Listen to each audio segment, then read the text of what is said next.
তো গত ক্লাসে আমরা মায়োসিস কোষ বিভাজনের বেসিক কিছু জিনিসগুলো দেখছিলাম। তো আজকে আমরা মায়োসিস কোষ বিভাজনের ডিটেলস পড়ার চেষ্টা করব। তো চলো শুরু করা যাক। তো এইখানে আমি এই যে একটা কোষ দেখাইছি, এই কোষটা হচ্ছে একটা জনন মাতৃকোষ। চিন্তা করতে পারো এটা কি জনন মাতৃকোষ, পুংজ জনন মাতৃকোষ, বেস্ট্রি জনন মাতৃকোষ, যাই চিন্তা করো না কেন। ধরো যে কোষটা জনন মাতৃকোষ এবং কোষের মধ্যে আমরা জানি থাকে হচ্ছে কি নিউক্লিয়াস, এবং নিউক্লিয়াসের মধ্যে থাকে ক্রোমোজোম, এবং ক্রোমোজোমের মধ্যে থাকে কি ডিএনএ।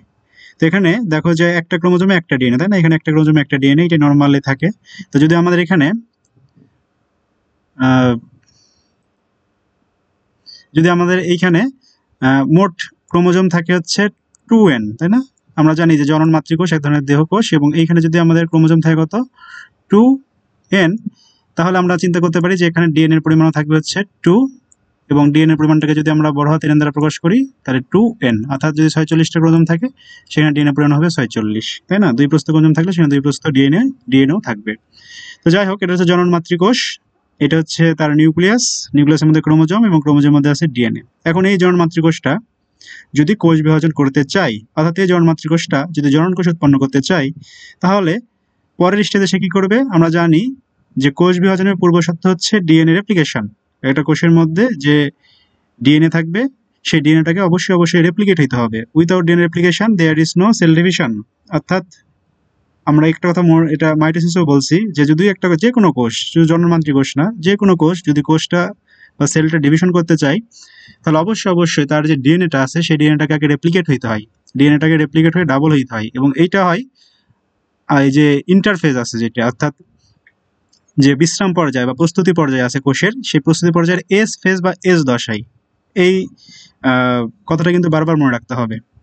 তো আমরা যেটা বলতেছি যে এটা একটা কোষ, কোষের মধ্যে নিউক্লিয়াস, ক্রোমোজোমের মধ্যে ডিএনএ। এখন যদি এই কোষটা তার কোষ বিভাজন বা সেল ডিভিশন করতে চাই, তাহলে এর মধ্যে যে ডিএনএটা আছে এই ডিএনএটাকে অবশ্যই রেপ্লিকেশন হইতে হবে, রেপ্লিকেট করতে হবে।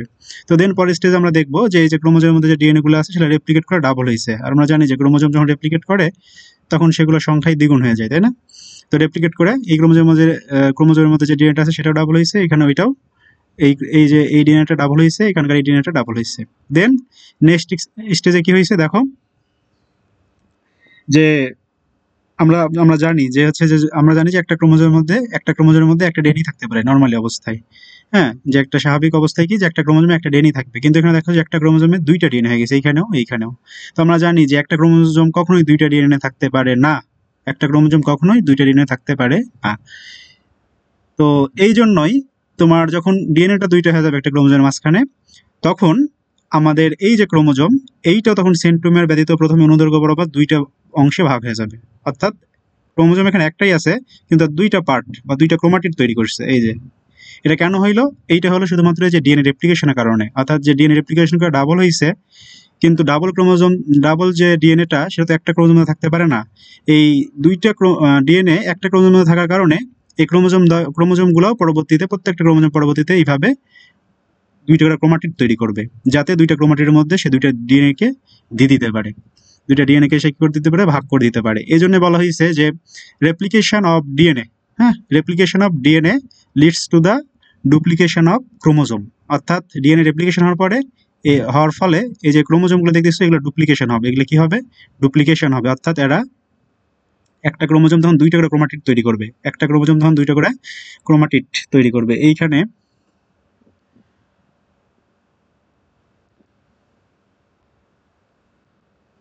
একটা ক্রোমোজোম তখন কি তৈরি করবে? দুইটা করে, এরকম দুইটা করে কি তৈরি করবে? ক্রোমাটিড তৈরি করবে। হ্যাঁ, তাই প্রতিটা ক্রোমোজোম দুইটা করে কি তৈরি করবে? ক্রোমাটিড তৈরি করবে, এবং প্রতিটা ক্রোমাটিডের মধ্যে তুমি একটা করে ডিএনএ কে দিয়ে দিবা। দেন তাহলে এইটুকু যদি আমরা বুঝতে পারি, তারপরের ফেজটা দেখো। তারপরের ফেজ হচ্ছে যে এইখানে তাহলে আমাদের জনন মাতৃকোষ যদি একজন দেহকোষ, তাহলে এখানে আমাদের 46টা ক্রোমোজোম থাকবে, এবং দেন এই যে 46টা ক্রোমোজোম এইখানে কি হবে? এইটাই সবচেয়ে গুরুত্বপূর্ণ পয়েন্ট। এবং মাইটোসিসের সাথে মিয়োসিসের এইখানেই ডিফারেন্সটা যদি এইটা ধরতে পারো, তাহলে আশা করি যে মিয়োসিস কোষ বিভাজন যে প্রসেস সেইটা তোমরা ফুল বুঝতে পারবা। এবং এইখানেই মাইটোসিসের সাথে যে ডিফারেন্সটা, মাইটোসিসের ক্ষেত্রে আমরা কি দেখছিলাম যে এইখানে যে ক্রোমোজোমগুলো আমি এইখানে অনুদৈর্ঘ্য বরাবর ছিল, আমি এইখানে তোমাদের বোঝার সুবিধার জন্য অনুপ্রস্থ বরাবর আঁকাইছি যেন তোমরা সহজে বুঝতে পারো। তো মাইটোসিসে এইখানে যে সেন্ট্রোমিয়ারটা ছিল ক্রোমোজোমের, যে এইরকম যে মাইটোসিসে কি ছিল যে এরকম ক্রোমাটিডে ভাগ হওয়ার পরে ক্রোমোজোম যখন ডিএনএ রেপ্লিকেশন হওয়ার ফলে ক্রোমাটিডে ভাগ হয়ে গেছিল, তাই না? ভাগ হওয়ার পরে এই সেন্ট্রোমিয়ারটা মাঝখান বরাবর ডিভাইড হয়েছিল এবং এইখান থেকে দুইটা করে ক্রোমাটিড তৈরি হচ্ছিল। এখান থেকে তোমার হচ্ছে কি দুইটা করে ক্রোমাটিড তৈরি হচ্ছিল এবং একটা ক্রোমাটিড ওই পাশে যাচ্ছিল ওই মেরুতে, আর নিচের দিকে যে ক্রোমাটিডটা তৈরি হচ্ছিল এই ক্রোমাটিডটা তোমার এই মেরুর দিকে চলে আসতেছিল। কিন্তু মিওসিসের ক্ষেত্রে মাথায় রাখবা, আবার বলতেছি, মিওসিসের ক্ষেত্রে এটা সাধারণত মেটাফেজ 1-এ হয়। মিওসিসের ক্ষেত্রে এখানে কখনোই ক্রোমোজোমগুলা সেন্ট্রোমিয়ার বরাবর বিভক্ত হবে না। অর্থাৎ একটা ক্রোমোজোম ভাঙার ফলে যে এখানে দুইটা ক্রোমোজোম তৈরি হচ্ছিল মেটাফেজে, এইখানে একটা ক্রোমোজোমগুলা কখনোই বিভক্ত হবে না। অর্থাৎ ক্রোমোজোমগুলো একটা অবিভক্ত পূর্ণাঙ্গ ক্রোমোজোম হিসাবেই থাকবে। অর্থাৎ 1 ক্রোমোজোম উইথ 2 ক্রোমাটিড, এই স্ট্রাকচারটা সে ধরে রাখবে, এই স্ট্রাকচারটা সে ভাঙবে না। অর্থাৎ 1 ক্রোমোজোম উইথ ডাবল স্ট্রাকচার বা 1 ক্রোমোজোম উইথ 2 ক্রোমাটিড, এই স্ট্রাকচারটা কখনোই ভাঙবে না। ফলে এই ডাবল স্ট্রাকচারে যে ক্রোমোজোমগুলো আছে বা 1 ক্রোমোজোম উইথ 2 ক্রোমাটিডের যে ক্রোমোজোমগুলো আছে, সেই পূর্ণাঙ্গ একটা অবিভক্ত ক্রোমোজোম, এগুলো হচ্ছে মেরুর দিকে যাত্রা শুরু করবে। ফলে এইখানে যদি ক্রোমোজোমগুলো না ভাঙে, তাহলে চিন্তা করো এইখানে 46টা ক্রোমোজোম ছিল, আমরা জানি, তাই না? আমরা আগে পড়ছি। 46টা ক্রোমোজোম সবাই আছে কি স্ট্রাকচারে? সবাই আছে হচ্ছে ডাবল স্ট্রাকচারে, বা সবাই আছে 1 ক্রোমোজোম উইথ 2 ক্রোমাটিড। এই যে একটা ক্রোমাটিড, একটা ক্রোমাটিড, এটা একটা ক্রোমাটিড, একটা ক্রোমাটিড। কিন্তু আমরা মাইটোসিসের ক্ষেত্রে দেখছিলাম যে এইখানে এই 1 ক্রোমোজোম উইথ 2 ক্রোমাটিড, এইটা প্রতিটা ক্রোমোজোমগুলো ভেঙে যাচ্ছিল। ভেঙে যাওয়ার ফলে প্রতিটা ক্রোমোজোম থেকে দুইটা করে ক্রোমোজোম ভেঙে যাওয়ার ফলে প্রতিটা ক্রোমোজোম থেকে এই যে এইখানে যদি ভেঙে যায় মাঝখান বরাবর সেন্ট্রোমিয়ার, তাহলে একটা ক্রোমোজোম আলাদা আলাদা ক্রোমোজোম হিসেবে আত্মপ্রকাশ করতেছিল। কিন্তু এইখানে মনে রাখবা যে কোনো সময় এই ক্রোমোজোমের যে সেন্ট্রোমিয়ারটা সেটা মাঝ বরাবর ভাঙবে না। ফলে 46টা থেকে 92টা যে ক্রোমোজোম হওয়ার কথা ছিল সেইটা আর হইতে পারবে না, কারণ এখানে সেন্টিমিটার ভাঙে নাই। ফলে 46টা ক্রোমোজোম 46টাই আছে। এবং 46টা ক্রোমোজোম এইখানে আমরা দেখবো যে 46টা ক্রোমোজোম যখন এখানে দুইটা মেটাফিজিক প্লেট বরাবর, অর্থাৎ আমরা যদি একটু দেখাই তোমাদের,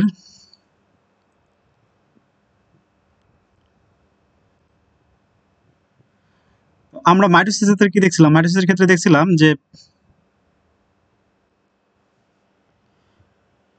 দেখছিলাম যে এইভাবে 46টা ক্রোমোজোম মেটাফেজ ধাপে সবাই ডাবল স্ট্রাকচারে এবং বিষুবীয় অঞ্চল বরাবর অবস্থান করতেছিল, তাই না? এইভাবে এখানে একটা ধরলাম, এইখানে একটা চিন্তা করলাম, এভাবে অবস্থান করতেছিল মাইটোসিসের ক্ষেত্রে কোন ধাপে? মেটাফেজ ধাপে। দেন এদিককার যে মাইক্রোটিউবুলস প্রোটিন বা যেটা আমরা বলি স্পিন্ডল ফাইবার, এদিক থেকে তোমার হচ্ছে একটা এই ক্রোমোজোমটার যে দুইটা ক্রোমাটিড, তার একটা ক্রোমাটিডটাকে আলাদা করে ফেলতেছিল এবং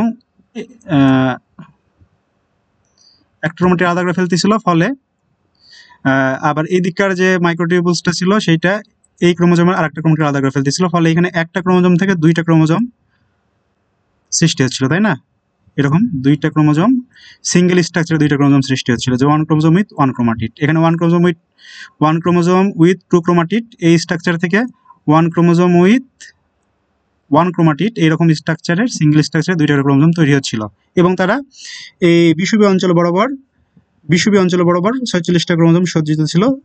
46টা ক্রোমোজোম সজ্জিত হওয়ার পরে প্রতিটা ক্রোমোজোম থেকে দুইটা ক্রোমোজোম হচ্ছিল, যার অর্ধেক যাচ্ছিল এই পাশে এবং অর্ধেক আসতেছিল এই পাশে, একটা প্লেট বরাবর সজ্জিত হচ্ছিল মাইটোসিসের মেটাফেজে।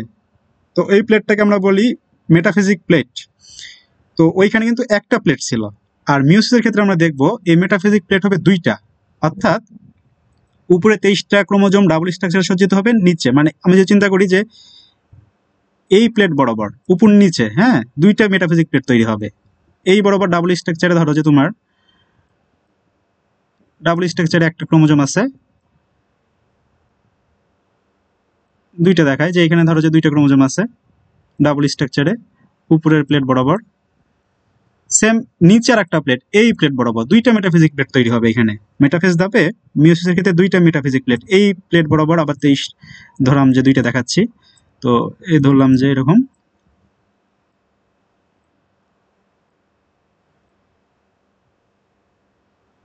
দুইটা ক্রোমোজোম ডাবল স্ট্রাকচার, তাই না? তো এইভাবে এইখানে আমরা দেখছিলাম যে এই একটা মেটাফিজিক প্লেট বলা হয়, এটাকে মেটাফিজিক প্লেট। একটা মেটাফিজিক বলে প্লেট বরাবর 46টা ক্রোমোজোম সজ্জিত হয়েছিল এবং 46টা ক্রোমোজোমের প্রতিটা ক্রোমোজোম ভেঙে 2টা ক্রোমোজোম তৈরি করতেছিল, পরে 92টা ক্রোমোজোম তৈরি হচ্ছিল। সেই 92টা ক্রোমোজোমের 46টা যাচ্ছিল এই মেরুতে, এবং তারপরে এখানে একটা নিউক্লিয়াস তৈরি হচ্ছিল, এবং 46টা আসছিল এই মেরুতে, এবং এখানে একটা নিউক্লিয়াস তৈরি হচ্ছিল। দেন এটা আলাদা আলাদা কোষে, একটা কোষে 2টা কোষ তৈরি করতেছিল। তো এইখানে আমরা যেটা দেখবো যে 46টা ক্রোমোজোম ডাবল স্ট্রাকচারে তারা 2টা মেটাফিজিক প্লেট বরাবর উপর নিচ এইখানে যেমন সামনে, চিন্তা করি সামনে পিছনে এইভাবে একই লাইন বরাবর সজ্জিত হচ্ছিল, কিন্তু এখানে সজ্জিত হবে কি 2 লাইন বরাবর, উপরের দিকে একটা লাইন, নিচের দিকে একটা লাইন, এবং এখানে উপর নিচে সজ্জিত হবে, এবং এইখানে সজ্জিত হবে এই উপরের মেটাফিজিক যে প্লেট সেখানে সজ্জিত হবে 23টা ক্রোমোজোম, এবং নিচের যে মেটাফিজিক প্লেট সেখানে হবে কি 23টা ক্রোমোজোম সজ্জিত হবে। দেন এইখানে তোমার হচ্ছে যেটা ওই যে এখানেও মাকুযন্ত্র যে স্পিন্ডল ফাইবার বা যেটাকে আমরা বলি মাইক্রোটিউবুলস প্রোটিন, সেগুলো দিকে টান দিবে, এইগুলাকে এদিকে টান দিবে, ফলে প্রতি মেরুতে 23টা করে, এই মেরুতে আসবে কয়টা 23টা, আবার ওই মেরুতেও যাবে হচ্ছে তোমার হচ্ছে কয়টা 23টা ক্রোমোজোম। এবং এই যে 23টা ক্রোমোজোম 2 মেরুতে যাওয়ার পরে আবার নিউক্লিয়াস রাইপ ঘটবে, এবং এখানে মাথায় লাগবে যে 23টা ক্রোমোজোম চলে আসলো, প্রত্যেকটা ক্রোমোজোম ডাবল স্ট্রাকচারে আছে, প্রত্যেকটা ক্রোমোজোম 1 ক্রোমোজোমিক 2 ক্রোমাটিড এইরকম ফর্মে আছে, এবং এদের সেন্ট্রোমেরে কোনো বিভক্তি ঘটে নাই, এবং সেন্ট্রোমেরে বিভক্তি না ঘটার কারণেই তারা 92টা হতে পারে নাই, 92টা না হওয়ার কারণেই তারা 46টাই আছে, এবং 46টা যখন অর্ধেক 2টা মেটাফিজিক প্লেট বরাবর সজ্জিত হয়েছে, এই পাশে 23টা, এই পাশে 23টা, দেন এই মেরুতে তোমার হচ্ছে 23টা চলে গেছে, এই মেরুতে তোমার 23টা চলে আসছে, এবং এইখানে থেকে একটা কোষ থেকে 2টা কোষ সৃষ্টি হলো, এবং প্রতিটা কোষের মধ্যে তোমার 23টা করে ক্রোমোজোম আছে, 23টা, এই কোষের মধ্যে তোমার কয়টা আছে 23টা, এবং প্রতিটা ক্রোমোজোম আছে ডাবল স্ট্রাকচারে। আর মেটাফেজের ক্ষেত্রে আমরা দেখছিলাম যে প্রতিটা ক্রোমোজোম ছিল সিঙ্গেল স্ট্রাকচারে।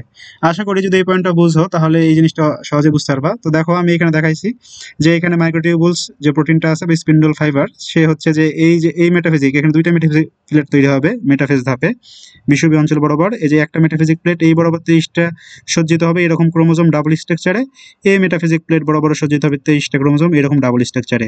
দেন অ্যানাফেজ ধাপে সেইটা হচ্ছে তোমার কি হবে, যে যখন স্পিন্ডল ফাইবারগুলো টান দিবে তখন এই মেরুতে চলে যাবে 23টা ক্রোমোজোম, আবার এই মেরুতে চলে আসবে কয়টা ক্রোমোজোম 23টা ক্রোমোজোম, আগে যে এখানে চলে যাবে 23টা, দেন এখানে চলে যাবে 23টা, দেন আমাদের এই যে নিউক্লিয়াসটা মাঝ বরাবর ভাগ হয়ে যাবে, এই যে নিউক্লিয়াসটা আমি এখানে দেখাচ্ছি যে মাঝ বরাবর যখন ভাগ হয়ে যাবে তখন একটা নিউক্লিয়াস থেকে 2টা নিউক্লিয়াসের সৃষ্টি হবে, একটা নিউক্লিয়াস থেকে 2টা নিউক্লিয়াসের সৃষ্টি হবে।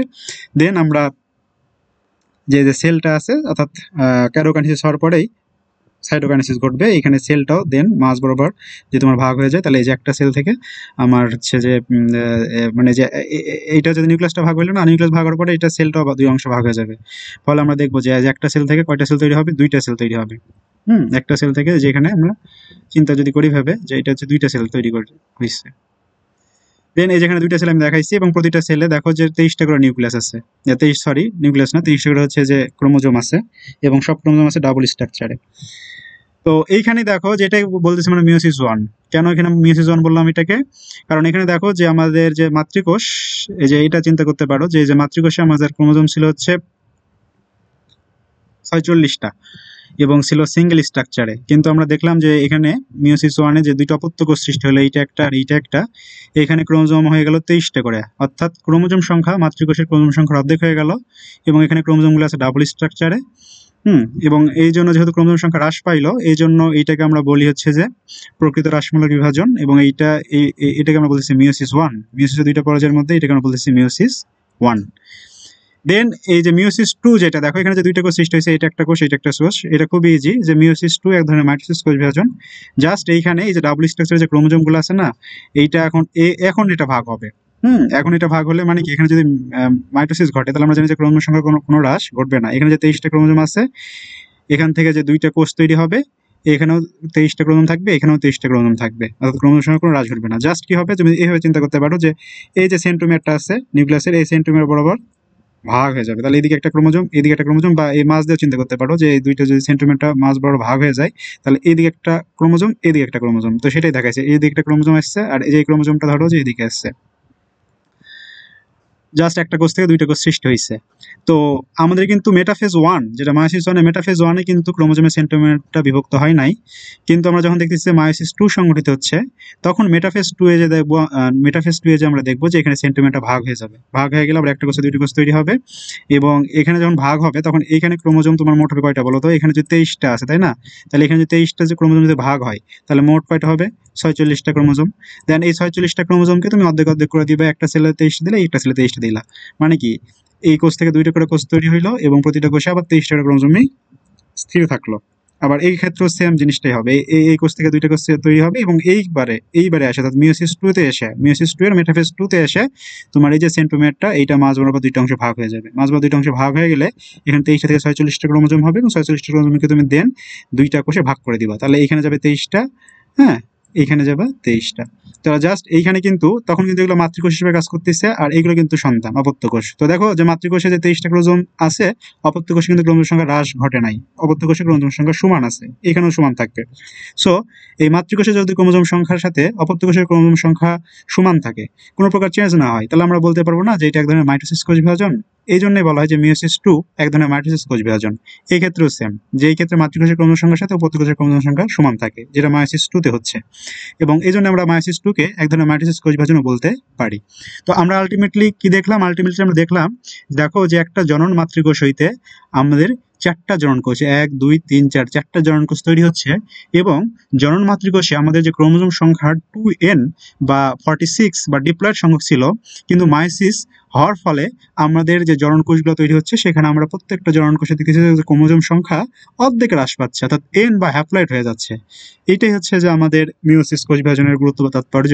এবং এই জনন কোষগুলো যদি চিন্তা করো যে এরকম হচ্ছে, এগুলো আমরা তৈরি করছি শুক্রাণু, তাহলে এই সেম প্রসেসে, তাহলে এটা হচ্ছে যে শুক্রাণু হলে এটা হচ্ছে যে শুক্রাণু জনন মাতৃকোষ, সেম প্রসেসে তাহলে হচ্ছে যে তোমার হচ্ছে যে স্ত্রী জনন মাতৃকোষ বা ডিম্বাণু জনন মাতৃকোষ হইতে হবে, ডিম্বাণু তৈরি হবে। দেন এই শুক্রাণুর সাথে যখন ওই ডিম্বাণুটা তৈরি হয়ে আসে এখানে মিলিত হবে, দেন একটা জাইগোট তৈরি হবে এবং জাইগোটে তখন 23টা এখানে আছে, সেম ওয়েতে ডিম্বাণুতে 23টা থাকবে, 46টা। সেই 46টা মানে আমাদের যে দেহকোষের যে ক্রোমোজোম সংখ্যা 46টা বা মাতৃজনন কোষের যে ক্রোমোজোম সংখ্যা 46টা, বা আমরা যে ডিপ্লয়েড জীব আমাদের যে প্রতিটা কোষে 46টা ক্রোমোজোম আছে সেই বৈশিষ্ট্যটা ফিরে আসবে, এবং এটাই হচ্ছে মায়োসিসের তাৎপর্য বা গুরুত্ব।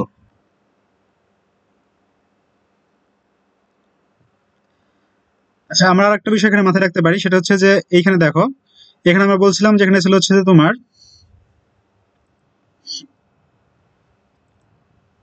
এখানে আমরা বলছিলাম যে এখানে আমার ক্রোমোজোম ছিল কয়টা, বলছিলাম যে এটা হচ্ছে যে মাতৃজনন কোষ বা জনন মাতৃকোষ যাই বলো না কেন। তো এখানে ক্রোমোজোম ছিল হচ্ছে কয়টা, 46টা, তাই না? তাহলে এখানে ক্রোমোজোম যে 46টা বা 2n সংখ্যক ক্রোমোজোম ছিল বা ডিপ্লয়েড সংখ্যক ক্রোমোজোম ছিল, এবং ডিএনএ এর পরিমাণ ছিল, আমরা বলছিলাম যে 46টা ক্রোমোজোম থেকে 46টা ডিএনএ আছে, তো এটাকে আমরা 2n, অর্থাৎ এখানে 2 প্রস্থ ডিএনএও ছিল। দেন এইখানে কি হয়েছে দেখো, এইখানে কিন্তু তুমি যদি ডিএনএ এর পরিমাণটাকে হিসাব করো, তাহলে দেখো কিন্তু এখানে ডিএনএ রেপ্লিকেশন হওয়ার ফলে এখানে কিন্তু ক্রোমোজোম সংখ্যা সেম আছে, এখানে ক্রোমোজোম আছে 2n, 2 প্রস্থ বা 46টা, কিন্তু ডিএনএ দেখো হয়ে গেছে এখানে কিন্তু 4n, কারণ এইখানে 2n সংখ্যক ছিল বা 46টা ছিল, কিন্তু এখানে রেপ্লিকেশন হওয়ার ফলে প্রতিটা ডিএনএ থেকে 2টা করে ডিএনএ তৈরি হয়েছে, প্রতিটা ডিএনএ থেকে 2টা করে ডিএনএ তৈরি হয়েছে, ফলে এখানে ডিএনএ হয়েছে 92টা। তো এইটাকে আমরা 2n থেকে হয়ে গেছে কি 4n, অর্থাৎ ডিএনএটা ডাবল হয়ে গেছে। এই ডিএনএটা ডাবল হওয়ার কারণেই বা ডিএনএটা তোমার হচ্ছে যে রেপ্লিকেশন হওয়ার কারণেই দেন আমার এই ধাপে এসে কি হয়ে গেল, এই যে ক্রোমোজোমগুলো আছে, ক্রোমোজোমগুলো আমাদের ক্রোমাটিড, অর্থাৎ 1 ক্রোমোজোম উইথ 2 ক্রোমাটিড বা 1 ক্রোমোজোম উইথ ডাবল স্ট্রাকচার, এই ফরমেশন বা এরকম একটা আকৃতি গঠন করলো, যাতে কি করে, যাতে কি করতে পারে সে, যাতে যে এই যে তার ডাবল হওয়া ডিএনএ গুলোকে সে প্রতিটা ক্রোমাটিডের মধ্যে ভাগ করে দিতে পারে। তো এই জন্যই যে replication of the DNA leads to the duplication of the chromosome, এই কথা যদি মনে রাখতে পারো তাহলে আশা করি সব বুঝতে পারবা। হ্যাঁ, তারপরে সে তো এগুলো তোমার হচ্ছে যে অর্ধেক অর্ধেক করে ভাগ হয়ে গেল এবং এখানে সেন্টিমিটার বিভক্তি ঘটলো না। দেন আমাদের এখানে নিউক্লিয়াসটা একবার ভাগ হইলো, নিউক্লিয়াসটা একবার ভাগ হয়েছে এবং সাইটোপ্লাজম একবার ভাগ হয়েছে, ফলে একটা কোষ থেকে 2টা কোষ তৈরি হইলো। ঠিক আছে, তারপর আবার এইখানে কি হয়েছে, আবার নিউক্লিয়াসটা যদি তুমি মাঝ বরাবর ভাগ করে দাও, তাহলে এইবার মানে এই মিওসিস 2 তে এসে এইবারে এই সেন্টিমিটার ভাগ হবে। এই সেন্টিমিটার যদি ভাগ হয় তাহলে এখানে 46টা ক্রোমোজোম হবে, তা 23টা তুমি এই কোষে দিলা, 23টা তুমি এই কোষে দিলা। হ্যাঁ, আবার এইখানেও সেম কাহিনী, যেখানে যদি আবার তুমি নিউক্লিয়াসটা যদি একবার ভাগ হয়, তাহলে সাইটোপ্লাজমটা যদি ক্রোমোজোমটা যদি একবার ভাগ হয়, দেন এখানে 46টা ক্রোমোজোম হবে, তা 23টা তুমি এই কোষে দিলা, 23টা তুমি এই কোষে দিলা। দেন এখানে তুমি নিউক্লিয়াসটাকে আবার ভাগ করলা, আবার নিউক্লিয়াসটা ভাগ করলা, আবার সাইটোপ্লাজমে ভাগ করলা। এই জন্য আমরা সংজ্ঞাতে বলছিলাম যে কোষ বিভাজন প্রক্রিয়ায় ক্রোমোজোম কিন্তু একবার ভাগ হয়েছে, এই যে এইখানে ভাগ হয়েছে, এখানে কিন্তু ক্রোমোজোম ভাগ হয় নাই, ক্রোমোজোম কিন্তু এইখানে এসে ভাগ হয়েছে, অর্থাৎ যেটা হচ্ছে যে মিওসিস 2। সেই জন্য বলছিলাম যে ক্রোমোজোম একবার, কিন্তু নিউক্লিয়াস এবং সাইটোপ্লাজম 2বার। দেখো এই যে এইখানে কিন্তু একবার নিউক্লিয়াসটা ভাগ হয়েছে, আর ফলে 2টা নিউক্লিয়াস তৈরি হয়েছে। এখানে কিন্তু যে সাইটোপ্লাজম বা যে সাইটোকাইনেসিস যে প্রসেসটা, সেটা কিন্তু তোমার কি হয়েছে, একবার হয়েছে। দেখো এই 2টা কোষ তৈরি হয়েছে আলাদা আলাদা, এই যে একটা কোষ। দেন এইখানে আবার নিউক্লিয়াস কিন্তু ভাগ হয়েছে, হওয়ার ফলে দেখো 2টা নিউক্লিয়াস সৃষ্টি হয়েছে, আবার যে সাইটোকাইনেসিস বা সাইটোপ্লাজমের বিভাজন সেটা কিন্তু এখানে আরেকবার হয়েছে, ফলে এই যে এই কোষটা থেকে আমাদের দুইটা কোষ তৈরি হয়েছে। এই জন্য আমরা সংজ্ঞাতে বলছিলাম যে প্রক্রিয়ায় কি ক্রোমোজোম একবার, এখানে একবারই ভাগ হয়েছে, এখানে ভাগ হয় নাই। কিন্তু নিউক্লিয়াস এবং সাইটোপ্লাজম দুইবার, এইখানে একবার, আবার এইখান থেকে একবার। নিউক্লিয়াস এবং সাইটোপ্লাজম হচ্ছে কয়বার? দুইবার ভাগ হয়েছে। সেই কোষ বিভাজনটাকে আমরা বলছিলাম যে মায়োসিস সেল ডিভিশন। তো আমি আশা করি যে তোমরা বিষয়টা বুঝতে পারছো।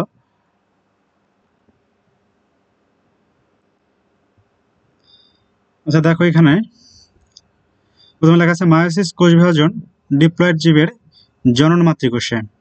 এটা আমরা পড়ছি তাই না, যে মায়োসিস কোষ বিভাজন সবসময় ডিপ্লয়েড জীবেই হয়, অর্থাৎ যে আমরা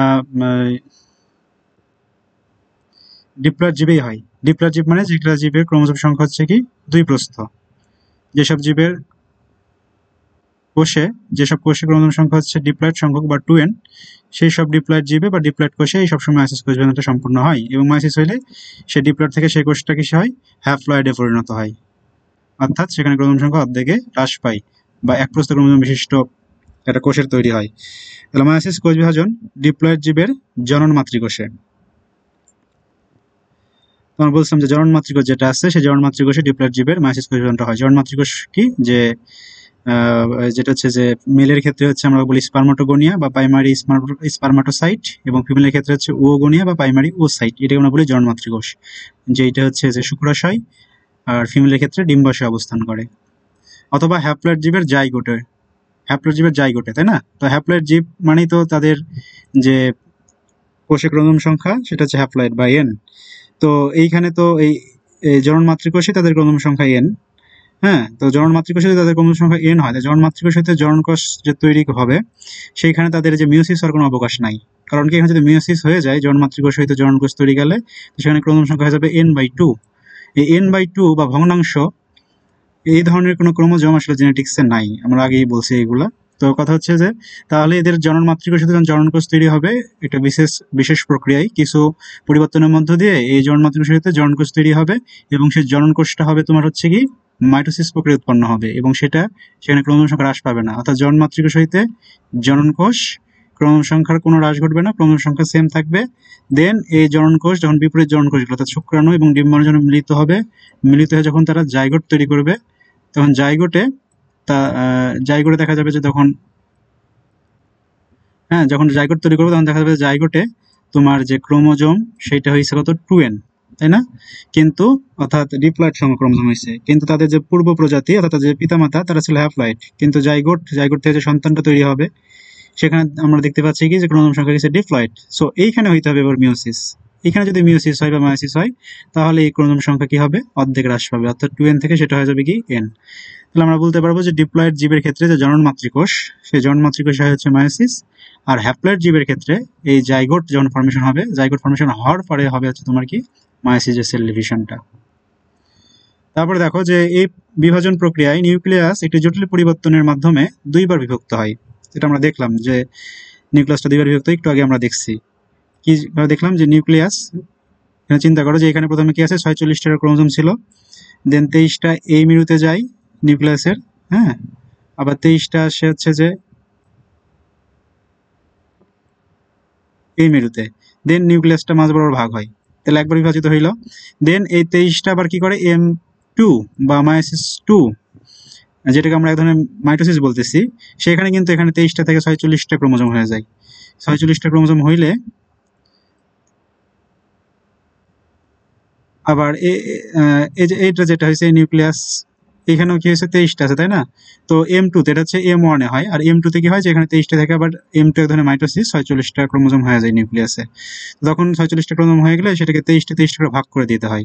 তখন ধরো 46টা, তখন আবার নিউক্লিয়াসটা আরেকটা বার বিভক্ত হয়। অর্থাৎ আমরা যদি একটু দেখানোর চেষ্টা করি, এই যে দেখো, তাহলে M2 তে কি হচ্ছে যে এই যে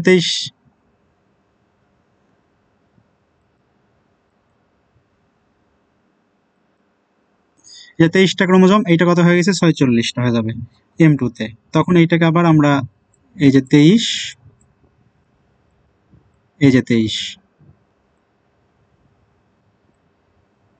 তার মানে নিউক্লিয়াসের প্রথমে একবার ভাগ হয়েছে, দেন এইখানে আবার ভাগ হয়েছে, অর্থাৎ নিউক্লিয়াসটা দুইবার বিভক্ত হয়। তোমরা ক্লিয়ার হইলা কি না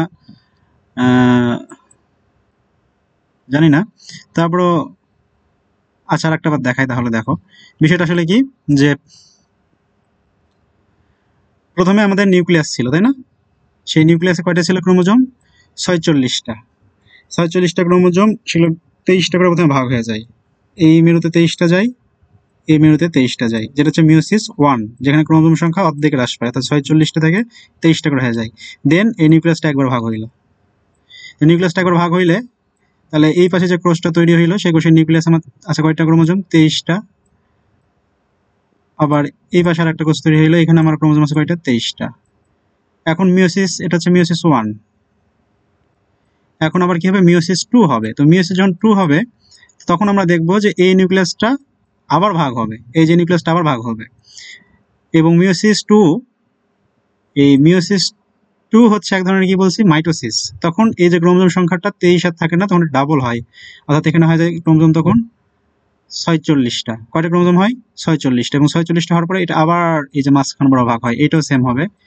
এটা 46টা ক্রোমোজোম হওয়ার পরে এই যে নিউক্লিয়াস, এটা মাঝখান বড় ভাগ হয়, এবং প্রতিটা অংশে এখানে থাকে 23টা, এখানে থাকে 23টা।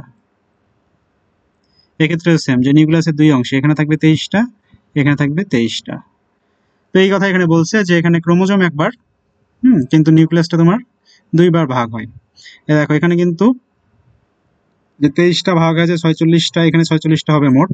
এখানে তো ক্রোমোজোম একবার, এখানে 23টা ভাগ হয় কয়টা হচ্ছে? 46টা। ক্রোমোজোম একবার, এখানে কিন্তু ক্রোমোজোম ভাগ হয় নাই, কিন্তু এখানে নিউক্লিয়াসটা ভাগ হয়েছে একবার, এখানে হচ্ছে একবার। ক্রোমোজোম একবার, কিন্তু নিউক্লিয়াস দুইবার বিভক্ত হয়। আশা করি বুঝতে পারছো। একটু তোমরা যদি মনোযোগ দিয়ে পড়াশোনা করো, জিনিসগুলো বোঝার চেষ্টা করো, তাহলে কোনো কনফিউশন থাকার কথা না। এবং এগুলো হচ্ছে যে গভীর মনোযোগ দিয়ে, অর্থাৎ পড়াশোনা আমি মনে করি যে একটা সাধনার বিষয়, একটা কনসেন্ট্রেশনের বিষয়। হ্যাঁ, যেইটুকুই পড়ো না কেন, একটু চিন্তা ভাবনা করে একটু মনোযোগ দিয়ে পড়াশোনা করবা, তাহলে আশা করি যে পড়াশোনাগুলো অনেক ইজি হয়ে যাবে এবং বুঝতে পারবা, এবং এগুলো মনেও থাকবে সারা জীবন। তাহলে এই প্রক্রিয়ায় নিউক্লিয়াস দুইবার এবং ক্রোমোজোম একবার বিভক্ত হয়।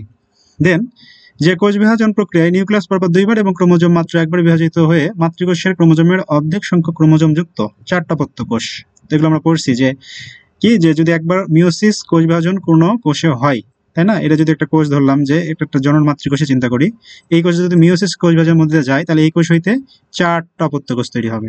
4টা, একটা, দুইটা, ধরলাম যে 3টা, এরকম 4টা পত্য কোষ তৈরি হবে। এবং এইখানে যে ক্রোমোজোমটা থাকবে, যদি ডিপ্লয়েড সংখ্যক ক্রোমোজোম থাকে, তাহলে এখানে হয়ে যাবে কি? হ্যাপ্লয়েড। ক্রোমোজোম সংখ্যা অর্ধেক হয়ে যাবে। এই বিষয়টা এখানে বলছে। তারপরে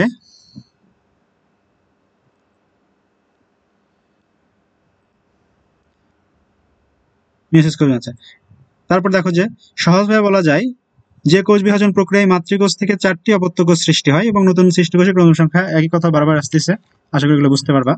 তারপর দেখো আবিষ্কারটা একটু গুরুত্বপূর্ণ এখানে, আবিষ্কার এবং নামকরণ। তো প্রথমে বলা হয়েছে যে বেনেডিন এবং হাউজার অ্যাসকারিস কৃমির গ্যামিটে, এটা একটা রাউন্ড রাম বা গোল কৃমি আমরা বলি, সেই গ্যামিটে, গ্যামিট মানে তো বলছি যে শুক্রাণু ডিম্বাণু, এগুলো গ্যামিট বলে, গ্যামিটে হ্যাপ্লয়েড সংখ্যক ক্রোমোজোম আবিষ্কার করেন 1883 সনে। লাইনটা গুরুত্বপূর্ণ, কে? বেনেডিন এবং হাউজার অ্যাসকারিস কৃমির গ্যামিটে, এইটা তোমরা আবিষ্কার করেন কত সালে? 1883 সনে। এবং এর সাথে একটা মিল রেখে এখানে কথা আছে, দেখো নিচে যে বোভেরি, বোভেরি সর্বপ্রথম গোলকৃমি, এটাও কিন্তু একটা রাউন্ড রাম। এবং তিনি এখানে জননাঙ্গে মায়োসিস যে কোষ বিভাজন সে প্রসেসটা, সেটা প্রত্যক্ষ করেন। এখানে তিনি যে গোলকৃমি বা রাউন্ড ওয়ার্ম যেটা আছে, সে রাউন্ড ওয়ার্মে যেটা তোমার হচ্ছে যে মায়োসিস কোষ বিভাজন যে প্রসেসটা, সেটা প্রত্যক্ষ করেন। আর বেনেডিন এবং হাউজার যে রাউন্ড ওয়ার্ম বা অ্যাসকারি যে কৃমিটা আছে, সেই অ্যাসকারিস কৃমির গ্যামিটে হ্যাপ্লয়েড সংখ্যক ক্রোমোজোমটাকে সে কি করেন? আবিষ্কার করেন। এটা আবিষ্কার করেন, আর ইনি হচ্ছে যে প্রত্যক্ষ করেন। আর মাঝখানে কিছু কথা আছে, যেমন দেখো লেখা আছে স্টার্স বার্জার 1888 সনে পুষ্পক উদ্ভিদের জনন মাতৃকোষে ক্রোমোজোমের রাশিমূলক বিভাজন লক্ষ্য করেন। এগুলো পড়বা, খুবই ইজি। তবে এই দুটো লাইন মনে রাখবা, যে বেনেডিন এবং হাউজার অ্যাসকারিস কৃমি গ্যামিটে হ্যাপ্লয়েড সংখ্যক ক্রোমোজোম আবিষ্কার করেন, আর প্রত্যক্ষ করেন কে? এই রাউন্ড ওয়ার্ম বা গোলকৃমিতে প্রত্যক্ষ করেন যিনি, সেটি হচ্ছেন যে বোভেরি, এই যে বোভেরি। আর যে কোথায় হয়, খুবই গুরুত্বপূর্ণ। এবং এখান থেকে এমসিকিউ আসতে পারে পরীক্ষায় আসলেও, যে সর্বদা জনন মাতৃকোষে হয়, তাই না? ডিপ্লয়েড জীবের ক্ষেত্রে জনন মাতৃকোষ হইতে জনন কোষ তৈরি কালে হয়। আর এই যে হ্যাপ্লয়েড জীবের ক্ষেত্রে নিষেকের পরে জাইগোটে হয়, প্রজাতির যে ধারাটা বা প্রজাতির যে বৈশিষ্ট্য সেটা বজায় রাখার জন্য।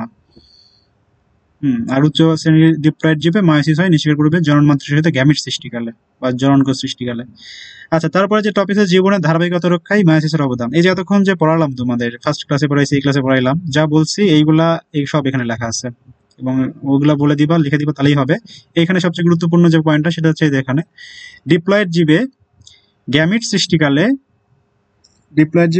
সৃষ্টিকালে জনন মাতৃকোষে এবং হ্যাপ্লয়েড জীবের জাইগোটে মায়োসিস হয় বলেই প্রজাতির যে ক্রোমোজোম সংখ্যা, এই পয়েন্টটা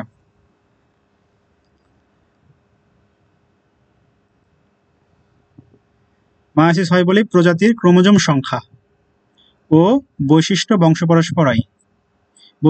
পরস্পরের টিকে থাকে। এই কথাটা আমি বারবার বলতেছি, তাই না? প্রজাতির যে ক্রোমোজোম সংখ্যা বৈশিষ্ট্য বংশ পরস্পরের টিকে থাকে এবং জীবনের ধারাবাহিকতা রক্ষা পায়।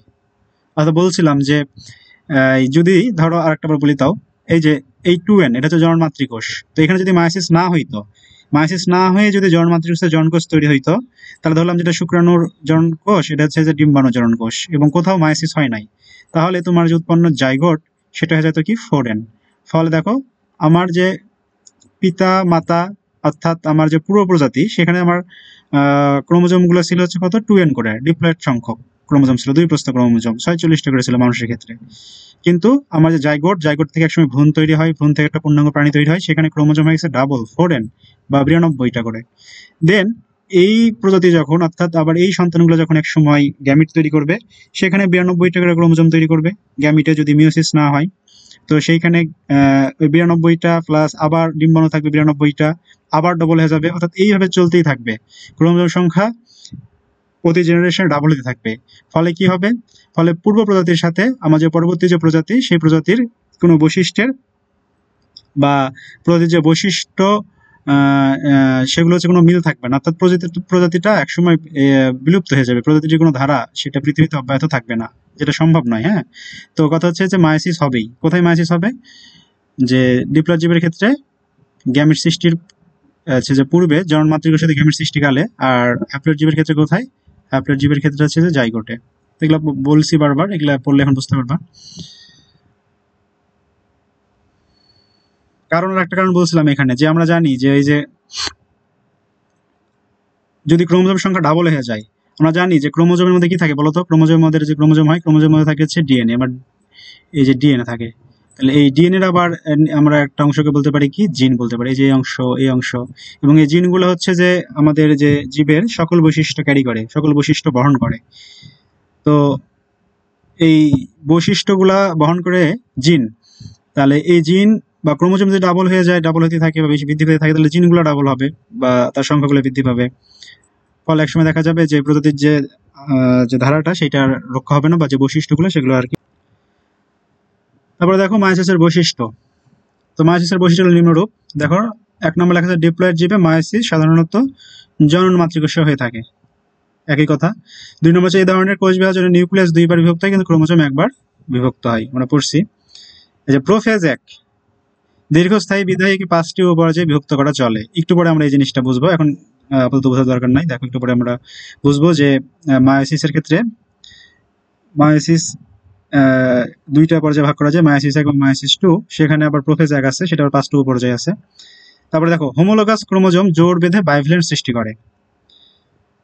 আর কায়াজমা সৃষ্টি ও ক্রসিং ওভার হয় বলে হোমোলোগাস ক্রোমোজোমের মধ্যে জিন বিনিময় ঘটে। একটি মাতৃকোষ হইতে 4টি হ্যাপ্লয়েড অপত্য কোষের সৃষ্টি হয়, এটা আমরা জানি। আচ্ছা, এই 3টা পয়েন্ট আমরা একটু পরে বলতেছি। এই 3টা পয়েন্ট ক্রোমোজোমের স্বতন্ত্র বিন্যাস ঘটে, ক্রসিং ওভার। আচ্ছা, এই 3টা আমরা একটু পরে বলতেছি। আমরা যে প্রসেসটা দেখো, এখন আমরা যে মায়োসিস যে প্রক্রিয়াটা বা মায়োসিস কোষ বিভাজন প্রক্রিয়াটাকে, এটাকে আমরা 2টা পর্যায়ে ভাগ করতে পারি। মায়োসিসকে 2টা পর্যায়ে ভাগ করা যায়, একটা হচ্ছে মায়োসিস 1 এবং একটা হচ্ছে কি মায়োসিস 2 বা মায়োসিস 2। এবং এই যে মায়োসিস 1, এই আমরা দেখলাম যে মায়োসিস 1-এই ক্রোমোজোম সংখ্যা অর্ধেকে আনিত হয়। হ্যাঁ, মানে এইটাকে আমরা বলি যে প্রকৃত রাশিমূলক বিভাজন বা রিডাকশনাল সেল ডিভিশন, খুবই গুরুত্বপূর্ণ। অর্থাৎ যখন একটা সেল, এই সেলের মধ্যে তোমার কয়টা চিন্তা করলাম যে 46টা ক্রোমোজোম আছে, এই সেল যদি মায়োসিস 1 সম্পূর্ণ হয়ে যায় এই সেলের উপরে বা এই কোষের উপরে, তখন মায়োসিস 1-এ এখান থেকে 2টা সেল তৈরি হয় এবং ক্রোমোজোম সংখ্যা তোমার 23টা করে হয়ে যায়। তাহলে আমরা বললাম যে মায়োসিস একেই ক্রোমোজোম সংখ্যা অর্ধেকে হ্রাস পায়, এই জন্য মায়োসিস একে প্রকৃত হ্রাসমূলক যে বিভাজন সেটাকে আমরা বলতে পারি। এবং মায়োসিস টু ক্রোমোজোম সংখ্যা সমান থাকে, অর্থাৎ এইখানে যখন আবার এই যে দুইটা সেল তৈরি হলো না, এখন এই দুইটা সেলের উপরে মায়োসিস টু, এবং এই মায়োসিস টু যখন হবে তখন এই ক্রোমোজোম সংখ্যাটা কিন্তু তোমার এখান থেকে দুইটা কোষ তৈরি হবে এবং ক্রোমোজোম সংখ্যা কিন্তু 23টা করেই থাকবে। ক্রোমোজোম সংখ্যা 23-এর অর্ধেক হওয়ার কোনো সুযোগ নাই, এখানে থাকবে 23টা, এই যে সেলটা হবে এখানে থাকবে কয়টা, 23টা।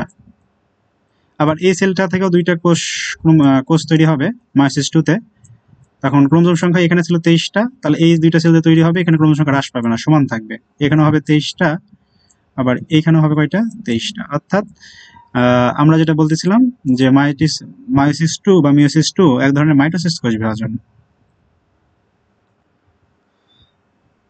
তারপরে দেখো এখানে আমরা জাস্ট ক্লাসিফিকেশন দেখাইছি। দেখো মায়োসিসটাকে আমরা এই যে মায়োসিস 1 এবং মায়োসিস 2 দুইটা পর্যায়ে ভাগ করতে পারি। দেন মায়োসিস 1 কে আবার পাঁচটা পর্যায়ে ভাগ করা যায়। দেখো যে প্রোফেজ 1, মেটাফেজ 1, অ্যানাফেজ 1 এবং টেলোফেজ 1, এবং যে মায়োসিস 2 আছে তাকে আমরা পাঁচটা পর্যায়ে ভাগ করতে পারি। সেটা হচ্ছে যে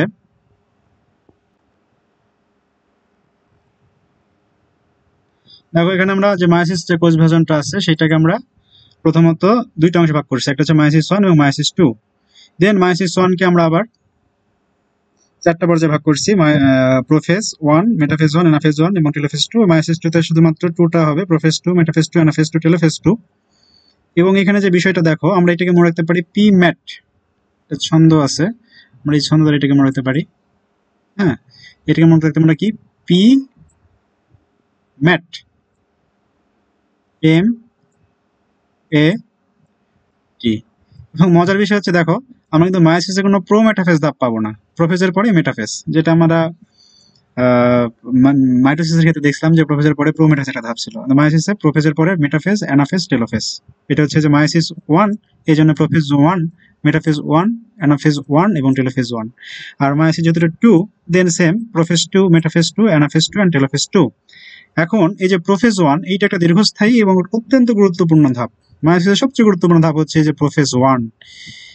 এই পর্যায়টা অত্যন্ত দীর্ঘস্থায়ী এবং খুব গুরুত্বপূর্ণ হওয়ার কারণে এই প্রোফেজ 1 কে আমরা আবার পাঁচটা উপপর্যায়ে ভাগ করছি। এই যে পাঁচটা উপপর্যায়ে ভাগ করছি প্রোফেজ 1 কে, এবং এইখান থেকে প্রশ্ন আসবে, খুবই গুরুত্বপূর্ণ প্রোফেজ 1। এই যে প্রোফেজ 1 এর যে পাঁচটা উপপর্যায় সেটাকে আমরা একটা ছন্দ দ্বারা মনে রাখতে পারি, যে চিন্তা করতে পারো এটাকে এইভাবে মনে রাখতে পারো, লা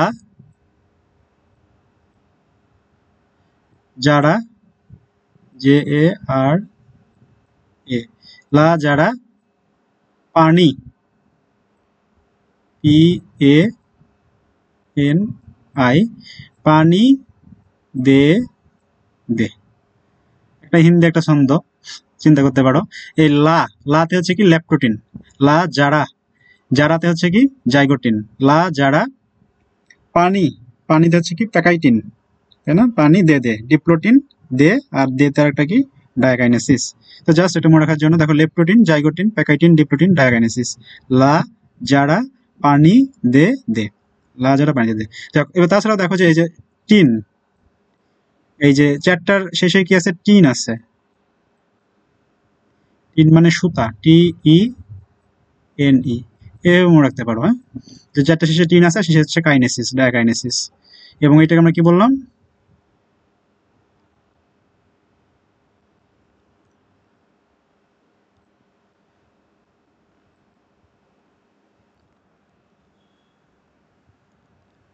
আচ্ছা তাহলে এটা হইলো না, লা যারা পানি দে দে। দেন এইখানে আমরা ইন্টারফেস সম্বন্ধে একটু জানার চেষ্টা করবো, যে ইন্টারফেসটা আসলে কি। তো আমরা যদি বলি ধরো একটা সেল সাইকেল বা কোষ চক্র, এটা আমরা পড়িনি, এখনো পড়বো। তো এই যে সেল সাইকেল বা কোষ চক্রের 95% টাইম ব্যয় হয় হচ্ছে যে, এটা একটা পাই চার্টের মাধ্যমে দেখানো যায় যে 95% টাইম ব্যয় হয় তোমার কোষটার প্রিপারেশন নিতে, আর মাত্র 5% টাইম ব্যয় হয় কোষটা যখন বিভাজন পর্যায়ে থাকে, মাইটোসিস অথবা মিয়োসিস যাই বলো না কেন। তাহলে এই যে এটাকে বলা হয় G1 S G2, এই তিনটা ফেজ বা দশাতে একটা কোষ বিশ্রাম গ্রহণ করে, একটা কোষ প্রিপারেশন নেয়। কি প্রিপারেশন নেয়? যে সে সেলটা ডিভিশন করবে বা সে কোষটাকে বিভাজন করবে। এই কোষ বিভাজনের জন্য কি কি তার প্রয়োজন, কি কি এনজাইম প্রয়োজন, কি কি প্রোটিন প্রয়োজন, তারপর হচ্ছে যে এস ফেজে ডিএনএ সিনথেসিস বা যেটা ডিএনএ রেপ্লিকেশন সে করে সেটা কিন্তু এস ফেজেই করে। তাহলে এই যে প্রিপারেটরি যে ফেজটা বা প্রস্তুতিমূলক যে পর্যায়গুলো, এই তিনটাকে আমরা একসাথে বলতে পারি ইন্টারফেস। তিনটার সাথে কি বলা হয়? ইন্টারফেস বা বিশ্রাম পর্যায়। এবং এই বিশ্রাম পর্যায় বা প্রস্তুতি পর্যায়ে সেই কোষটা বিভিন্ন ধরনের প্রিপারেশন নেয়। হ্যাঁ, দেন ইন্টারফেসের পরে এই যে ইন্টারফেসের পরে কিন্তু এই যে 5% টাইম এর মধ্যেই কিন্তু তোমার শুরু হয় যে এম ফেজ। ইন্টারফেসের পরে এখানে কি হয়? M phase. এম ফেজ বলতে আমরা মাইটোসিসকে বুঝবো, মাইটোসিস কোষ বিভাজনের ক্ষেত্রে, আর মায়োসিসের ক্ষেত্রে বুঝবো মায়োসিস কোষ বিভাজন। এর মধ্যে তোমার M1 এবং M2 অর্থাৎ মিওসিস 1 এবং মিওসিস 2 এই দুইটা কিন্তু এই এম ফেজের মধ্যে সংঘটিত হয়। তো প্রথমে আমাদের ইন্টারফেস হবে, ইন্টারফেস যেটা প্রস্তুতি পর্যায় একটা কোষের, দেন তার এম ফেজ অর্থাৎ এখানে M1 এবং M2 এই দুইটা কিন্তু এইটুক যে এরিয়া এইটুকু এরিয়ার মধ্যে সংঘটিত হয়। সেখানে মায়োসিস 1 হবে, মায়োসিস 2 হবে এবং মাঝখানে একটা ইন্টারকাইনেসিস বলে একটা কথা আছে। অর্থাৎ এই যে এই এম ফেজ, এই এম ফেজে আমাদের কি বলছি যে এখানে মিওসিস কোষ বিভাজনটা হবে। মিওসিস কোষ বিভাজন দুইটা পর্যায়ে, একটা হচ্ছে M1 এবং হচ্ছে কি M2। এই দুইটাই কোথায় হবে? M phase. এখন এই যে M1 এবং M2 অর্থাৎ মায়োসিস 1 হয়ে যাওয়ার পরে কিছু সময়ের জন্য একটা কোষ রেস্ট নেয়। মায়োসিস 1 হয়ে যাওয়ার পরে কিছু সময়ের জন্য ওই কোষটি একটু বিশ্রাম অবস্থায় থাকে, কিছু সময় সে টাইম গ্যাপ দেয় এবং এই যে টাইম গ্যাপ বা কিছু সময় যে সে বিশ্রাম নিচ্ছে এইটাকে আমরা বলি ইন্টারকাইনেসিস। দেন আবার শুরু হয় মায়োসিস 2। মায়োসিস 2 হয়ে যাওয়ার পর একটা কোষ তো বিভাজিত হয়ে যায়, দেন আবার ওই কোষগুলোর এই যে ইন্টারফেস দশা সেইটা শুরু হয় G1 S G2 ইন্টারফেস বুঝতে পারা যায়। এই বিষয়টা আমরা বুঝলাম। আর কয়েকটা বিষয় আমরা এখানে এদিকে দেখা আসছি, সেটা হচ্ছে যে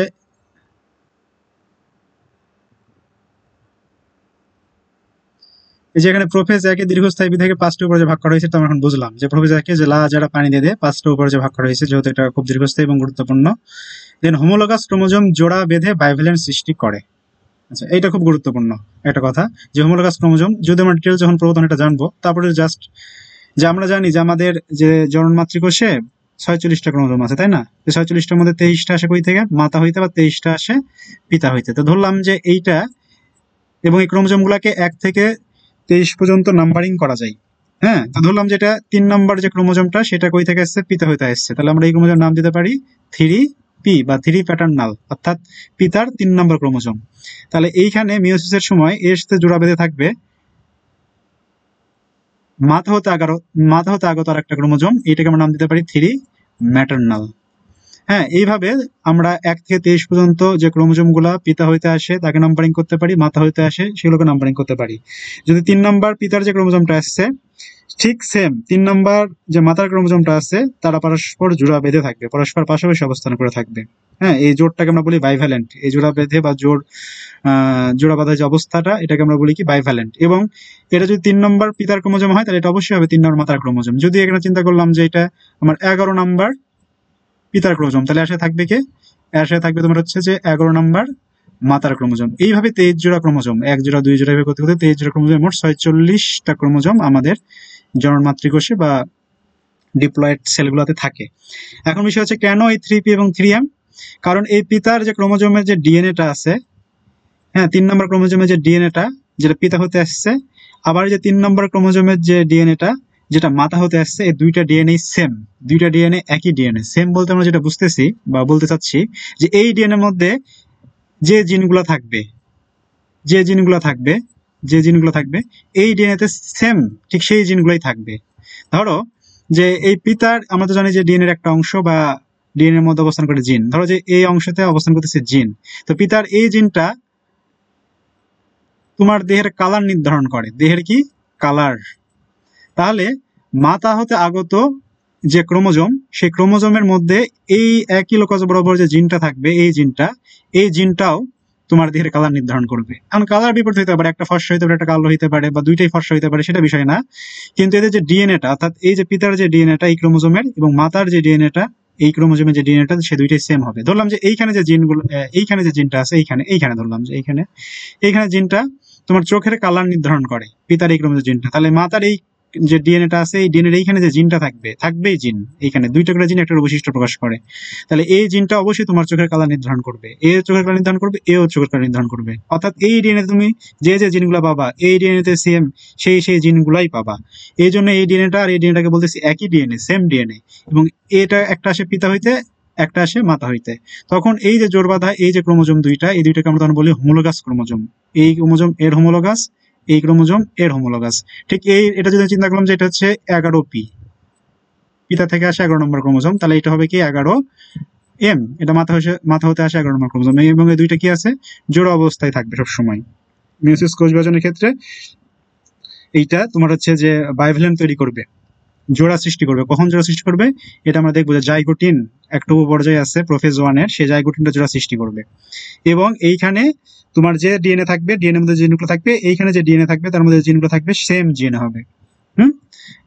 এই জন্য এই জোড়া দ্বয়কে আমরা বলি হোমোলোগাস ক্রোমোজোম। এই দুইটা ক্রোমোজোম কি একে অপরের হোমোলোগাস ক্রোমোজোম। এবং মিয়োসিস কোষ বিভাজনের ক্ষেত্রে কি থাকে, বাইভ্যালেন্ট অবস্থায় থাকে, অর্থাৎ জোড়া সৃষ্টি করে থাকে। তো ধরলাম, তাহলে আশা করি যে বিষয়টা বুঝতে পারছো, 11 যদি হয় এটা অবশ্যই 11m হবে। তো ধরলাম যে এইখানে ধরো যে এর মধ্যে একটা ডিএনএ আছে, এবং ডিএনএর মধ্যে একটা জিন, ধরো যে এখানে একটা জিন আছে, সেই জিনটা তোমার নাকের সাইজ কেমন হবে এটা নির্ধারণ করতেছে, নাক উঁচু হবে না নাক খাটো হবে না বোচা হবে। তাহলে এইখানে যে এই যে ক্রোমোজোমটা থাকবে, এই ক্রোমোজোমের ঠিক এই জায়গাতেই ওই নাকের সাইজ নির্ধারণকারী তোমার যে জিনটা সেটা অবস্থান করবে। অর্থাৎ এই ডিএনএ আর এই ডিএনএ সেম হবে। এই জন্যই এটা 11p, এটা হচ্ছে 11m, ম্যাটারনাল, এটা প্যাটার্নাল। তো এই যে জোড়া অবস্থা বা জোড়া বাঁধা যে অবস্থা, এটাকে বলা হয় বাইভ্যালেন্ট। এবং জোড়া বাঁধা অবস্থায় যে ক্রোমোজোম গুলো থাকে এদেরকে বলা হয় পরস্পরের হোমোলোগাস ক্রোমোজোম। এইটা হচ্ছে এইটার হোমোলোগাস, এইটার হোমোলোগাস, এবং এই অবস্থাটাকে বলা হচ্ছে কি বাইভ্যালেন্ট অবস্থা। তো দেখো যে হোমোলোগাস ক্রোমোজোম, তাহলে বুঝলামই যে ক্রোমোজোম গুলোর ডিএনএ হচ্ছে সেম। তারপরে কায়াজমা সৃষ্টি ও ক্রসিং ওভার হয় বলে হোমোলোগাস ক্রোমোজোমের মধ্যে জিন বিনিময় ঘটে, এটা আমরা পরবর্তীতে দেখব। আর এই যে ক্রোমোজোমের স্বতন্ত্র বিন্যাস ঘটে, হ্যাঁ, এটা একটা গুরুত্বপূর্ণ পয়েন্ট। এইটা আসলে কি, এটা আসলে যে এখানে দেখাইছি আমি, যে ধরলাম যে এইটা হচ্ছে পিতা হতে আগত ক্রোমোজোম, আর এই যে কালার এগুলো হচ্ছে মাথা হতে আগত ক্রোমোজোম। এখন যখন নিউক্লিয়াসে সৃষ্টি হবে, কোষ বিভাজনের ফলে বা ক্যারোকাইনেসিসের ফলে দুইটা নিউক্লিয়াস সৃষ্টি হবে। এইদিকে এই মেরুতে আসতেছে, ধরো যে কিছু ক্রোমোজোম 23টা এই মেরুতে আসবে, 23টা মেরুতে যাবে। এখন কোনটা কোন মেরুতে যাবে, অর্থাৎ এই 23টার মধ্যে ধরো যে 15টা এই হলুদ কালারের ক্রোমোজোম গেছে কয়টা, 15টা। ধরলাম যে এই 15টা প্যাটার্নাল ক্রোমোজোম গেছে, তাহলে বাদ বাকি থাকলো কয়টা, 8টা। তাহলে 8টা যাবে ম্যাটার্নাল ক্রোমোজোম, এটার পরিমাণ হবে 8। অর্থাৎ আবার এইখানে তাহলে কি হবে, এখানে তাহলে 8 হবে প্যাটার্নাল আর 15 হবে ম্যাটার্নাল। অর্থাৎ কোন নিউক্লিয়াসে বা কোন মেরুতে কতগুলা আছে, যে পিতার কয়টা ক্রোমোজোম হবে মাতার কয়টা ক্রোমোজোম হবে এটা বলা যাবে না, এটা সম্পূর্ণভাবে স্বাধীনভাবে বিন্যস্ত হবে। তো এটা আমরা পরবর্তী আরো ডিটেলস জানবো। তো এইখানে তুমি মাথায় রাখো যেটা, সেটা হচ্ছে যে ক্রোমোজোমের স্বতন্ত্র বিন্যাস ঘটে। আর ক্রসিং ওভার এইটা আমরা পরবর্তীতে পড়বো। তো আশা করি আজকে হচ্ছে যে এই পর্যন্তই। তো মায়োসিস সম্বন্ধে একটা বেসিক ধারণা তোমরা লাভ করতে পারছো।